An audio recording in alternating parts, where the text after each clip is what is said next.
Hello అండి.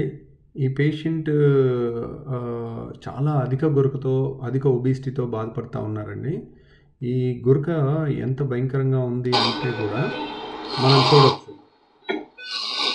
Oxygen చూడండి 66 ఉంది, 65, 63, 62, 58, 50కి వచ్చేసింది. ఆయన గట్టిగా లేచి గట్టిగా గాలి తీసుకుంటున్నారు. చూశారు కదా, నోటి ద్వారా గట్టిగా గాలి తీసుకుంటున్నారు. 48 నిద్రలో ఇలా ఆక్సిజన్ అనేది 48కి, 45కి, 30కి అలా పడిపోతే కనుక ప్రాణహాని ఉంటుందంట.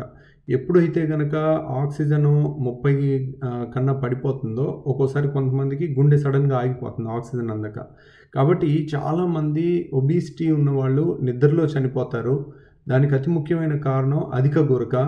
పొరపాటున ఆల్రెడీ మామూలుగా ఉంటేనే వీళ్ళకి ఆక్సిజన్ 48కి పడిపోతుంది. అదే వీళ్ళు పొరపాటున ఆల్కహాల్ లాంటివి తీసుకుంటే కనుక 20కి అట్లా పడిపోయి ప్రాణహాని ఉంటుంది. లావుగా ఉండి గురక ఉండేవాళ్ళు పొరపాటున కూడా ఆల్కహాల్ తీసుకోకూడదు, నిద్ర ట్యాబ్లెట్లు వాడకూడదు. వాళ్ళు ఎప్పుడు బోర్లో పడుకోవాలి. బోర్లో పడుకుంటే బ్రహ్మాండంగా గాలి ఆడుతుంది వాళ్ళకి. ఆ గురక కూడా తగ్గిపోతుంది. ఎందుకంటే నాలుక వెనక్కి పడిపోతుంది కదా, వాళ్ళు బోర్లో పడుకుంటే నాలుక ముందుకు పట్టడం వల్ల నాలుక వెనకాల నుంచి వాళ్ళకి శ్వాస బ్రహ్మాండంగా ఆడుతుంది. సో వీళ్ళు ఏంటంటే చాలా ఎక్స్ట్రీమ్ వెయిట్ ఉండేసరికి మొత్తం కొవ్వు పట్టేసరికి ఒక్కోసారి ఇలాంటి వాళ్ళకి కూర్చున్నా బోర్లు పడుకున్నా కానీ ఒక్కోసారి గురక తగ్గకపోవచ్చు. కానీ 100కి 99 పాళ్ళు లావు ఉన్న వాళ్ళకి మాత్రం ఇంత దారుణంగా ఉండదండి. ఇవి మేము బేరియాట్రిక్ సర్జరీ చేసి లాస్ట్ స్టేజ్లో వస్తారు కాబట్టి మా దగ్గరికి అలాంటి వాళ్ళు. సో ఇంకొకసారి గమనిద్దాం మనం.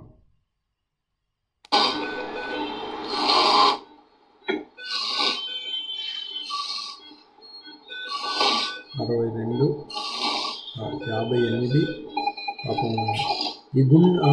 ఈ నుదురు మీద నల్ల మచ్చల్ని కూడా అకాంతోసిస్ నైగ్రికెన్స్ అంటారండి. లావుగున్న వాళ్ళకి చెంపల మీద, నుదురు మీద ఉంటుంది. అవన్నీ బరువు తగ్గితే కంప్లీట్గా వెళ్ళిపోతాయి అన్నమాట. ఈ పేషెంట్ ఒక 80 కేజీలు తగ్గారండి బేరియాట్రిక్ సర్జరీ తర్వాత. గురకంతా కూడా తగ్గిపోయి చాలా హ్యాపీగా ఉన్నారు. చేసి 10 ఏళ్ళు అయిపోయింది ఈయనకు ఆపరేషన్ అయ్యి. Thank you very much.